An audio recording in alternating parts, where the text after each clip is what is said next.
इस वक्त जो हम बात कर रहे हैं आज वो कर रहे हैं माहौलियात की, क्योंकि बहुत ज़्यादा जो है हमारा माहौल ख़राब हुआ हुआ है। When we talk about our weather, अभी हमने हुँ। लाहौर की बात की है। हाँ ठीक है, कराची में अभी तक तो सर्दी नहीं आई है, 2-3 डिग्री कम ज़रूर हुए हैं। मैं वेट ही कर रही हूँ कराची के सर्दी का। हाँ हाँ, बिल्कुल आप वेट करें। तब तक जो है हम ये आपको बता दें कि सिचुएशन अब ये आ गई है कि इतनी ज़्यादा सिचुएशन ख़राब हो चुकी है कि जब लोग सांस लेते हैं उनको हुँ, मुख्तलिफ़ बीमारियाँ हो जाती हैं। बिल्कुल। अच्छा, फिर हमने डिफरेंट सोचा एलर्जीज़ हो जाती यस, हैं। एलर्जीज़ ना। एलर्जीज़ हो और जाती हैं। वो एलर्जीज़ जो हैं फिर आपकी ना सिर्फ ब्रीदिंग में आपको प्रॉब्लम करती हैं, बल्कि वो आपके दीगर जो मसाइल हैं ना उसको भी बढ़ा देती हैं। जी, जैसे वैसे कि वैसे ड्राइनेस असल होती है, जी, स्किन मैं आपकी। आपको यही बताने लगी थी कि जब मैं इस्लामाबाद से यहाँ मूव की थी ना, तब तक मेरी स्किन बिल्कुल ठीक थी। लेकिन डे बाय डे मेरी स्किन पे ना ड्राइनेस होती जा रही है। और वो पैचेस की सूरत में वो आता जा रहा है। तो आई एम श्योर कराची के और भी बहुत सारे लोगों को ये मसला दरपेश अच्छा, होगा। ये आपका एहसास कमतरी हमें दिलाना ज़रूरी था कि जी मैं इस्लामाबाद से आई थी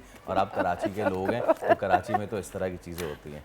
मतलब कि यार क्या कह सकते हैं। लेकिन खैर, अब इस पे अब स्किन पे कितना ज़्यादा इफ़ेक्ट होता है इस स्मोक का और इस तमाम तर माहौलियाती आलूदगी का। आज हमारे साथ मौजूद हैं डॉक्टर सैयद बिलाल शम्स साहब, माहिर जल्दी अमराज।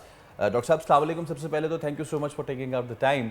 अब वालेकुम ये जो अस्सलाम। Thank you so much sir for जो इनवाइटिंग मी। स्मॉग है और इतनी ज़्यादा ये अफ़ेक्ट करता है ह्यूमन हेल्थ को, अब ऐसे में जी, इसके क्या मज़ीद मनफी असरात होते हैं, स्पेशली अगर हम जल्द पे बात करें तो? जी, माहौलियात का या पोल्यूशन का ह्यूमन स्किन के ऊपर इसलिए भी ज़्यादा असर है कि ये आपका फर्स्ट लाइन ऑफ डिफेंस है अगेंस्ट फॉरेन जितने भी चाहे वो आप ट्रामा कह लें या कुछ भी कह लें।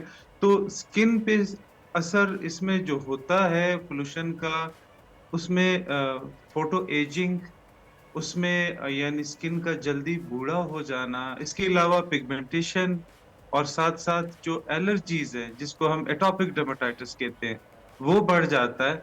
और कुछ और बीमारियां फ्लेयर अप कर जाती हैं। यानी जिन लोगों में पहले से जल्दी अमराज होते हैं वो भी बढ़ जाते हैं, मिसाल के तौर पे सोराइसिस की बीमारी।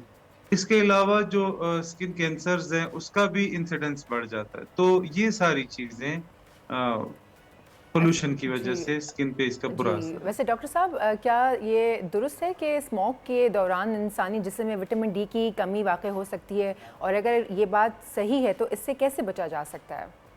जी जी, बिल्कुल हो सकती है। विटामिन डी अगर तो कोई एफ्लुएंट है, इतना महंगा विटामिन नहीं है।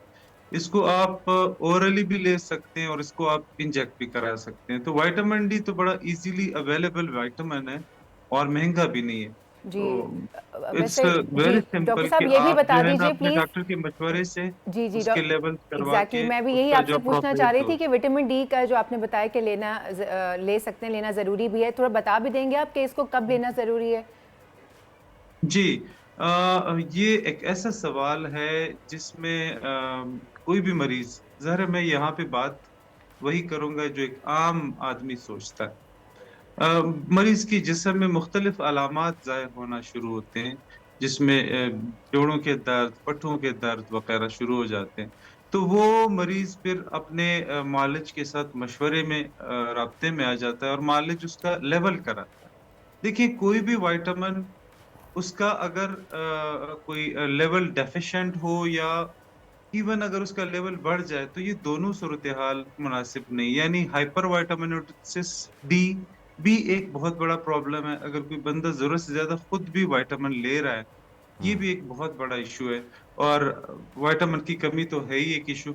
तो हमेशा ऐसे मसाइल जो है ना अपने मॉलेज के मशवरे से ही आप टेकल कर सकते अच्छा हैं। बिलाल साहब, अब देखें, एक तो ये कि ड्राई वेदर वो ऑलरेडी एक बड़ा स्टिग्मा होता है ऑन द डेलिकेट स्किन्स। अब उसके जी साथ अगर स्मोक जैसी हैज़र्डस चीज़ भी हो जाए तो ये सब मिला जी के कौन कौन सी वो स्किन की बीमारियां हैं कि जो हो जाती हैं, then how to go about them, उनको प्रॉपर ट्रीटमेंट किस तरह किया जाए? जी, एक आम आदमी सबसे ज्यादा क्या कर सकता है? एक तो आपका जो आपके जो मायर्स हैं, जो एक कॉमन मैन ले सकता है वो ये है कि आप मास्क वगैरह का इस्तेमाल करके अपने आप यस। को प्रोटेक्ट रखें, हाइड्रेट रखें।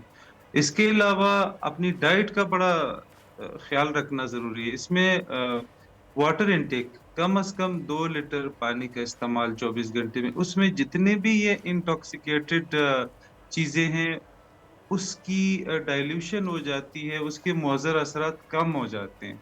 तो अपनी वाटर इनटेक का ख्याल रखें, अपना एक डायरेक्ट कांटेक्ट विद पोल्यूशन कम रखें। इसके अलावा डाइट में ऐसी चीजों का इस्तेमाल करें जिसमें एंटीऑक्सीडेंट्स हों, स्पेशली सब्जियों में, फलों में, ताज़ा फलों में, उसमें एंटीऑक्सीडेंट्स होते हैं। ये जो पोल्यूशन के जितने भी मुख्तलिफ इसके इंग्रेडिएंट्स हैं, वो करते क्या है कि वो ऑक्सीडेटिव स्ट्रेस देते हैं, यानी टेक्निकली स्पीकिंग वो ऐसे एलिमेंट्स आपकी बॉडी में परवान चढ़ाते हैं जिससे आपकी बॉडी स्पेशली स्किन वो इन मुख्तलिफ पोल्यूटेंट्स की वजह से मुख्तलिफ प्रॉब्लम्स में चला जाता है। मैंने जिक्र किया फोटो एजिंग। फोटो एजिंग का मतलब है कि बुढ़ापा स्किन जी के अंदर, वैसे डॉक्टर बुढ़ापा साहब आना जी जी शुरू हो जाता है, जी ड्राइनेस बढ़ डॉक्टर जाती साहब है। जी जी ड्राइनेस की ही बात करूंगी मैं। इस तरह का जो मौसम शुरू हो जाता है, चाहे वो फॉल है वो विंटर हो, लेकिन स्पेशली स्मॉग की हम बात कर रहे हैं, आंखों में स्पेशली बहुत ड्राइनेस आ जाती है, आंखों में खारिश होती है, बड़ा मसला बन जाता है, रेड हो जाती हैं। उसके अलावा बॉडी पे भी डिफरेंट पैचेस की सूरत में ड्राइनेस हो जाती है, उसके लिए क्या करना चाहिए? जी जी, आपने बड़ा इम्पोर्टेंट सवाल किया। कोई भी स्किन के अलावा कोई भी म्यूकस मेम्ब्रेन, म्यूकस मेम्ब्रेन जैसे आंखों की झिल्ली है, जैसे मुंह के अंदर आपका जो म्यूकोजा है, आप इसको सादा जुबान में क्या कह सकते हैं, अंदरूनी स्किन की एक लेयर कह सकते हैं। तो म्यूकोजा पे भी और स्किन पे भी इसके असरात आते हैं, चाहे वो म्यूकोजा आपकी आंखों का म्यूकोजा है, ड्राइनेस, इरिटेशन, रेडनेस, कभी कभार वाटरिंग ऑफ आईज। आल्दो ये एक टोटली डिफरेंट स्पेशलिटी उस पे जाहिर है कि आई स्पेशलिस्ट ज्यादा बेहतर कमेंट कर सकते हैं, लेकिन स्मोक का और पोल्यूशन का बिल्कुल आंखों के ऊपर असर आ सकता है। इसमें आप ये कर सकते हैं कि आप आंखों की भी प्रोटेक्शन कर सकते हैं। आप सिंपली आई वेयर्स, और अगर जो लोग जिनको इजाजत है टिंटेड शीशों की, जिनको बहुत ज्यादा फोटोफोबिया हो रहा है या जिनको बहुत ज्यादा इरिटेशन हो रही है, जो जिनकी जिंदगी महाल हो जाती है, तो वो सिंपली वो फोटो प्रोटेक्शन थ्रू जब वो ड्राइव करते हैं तब भी सही, ले सकते हैं। तो सूरज की एब्सोल्युटली सर, छांव से पॉइंट भी टेकन। ठीक है जो डॉक्टर वो साहब, है thank you so much for your time. Protection. और यकीनन अब ये जो माहौलियात है ख़राब करने में भी हमारा ही हाथ है, लेकिन अब इससे बचना भी जो है वो हमारे ही बस में है। तो प्लीज़ बचें और अपना और अपने आसपास का ख्याल रखें। सब्सक्राइब करें और बेल दबाएं ताकि कोई खबर रह न जाए।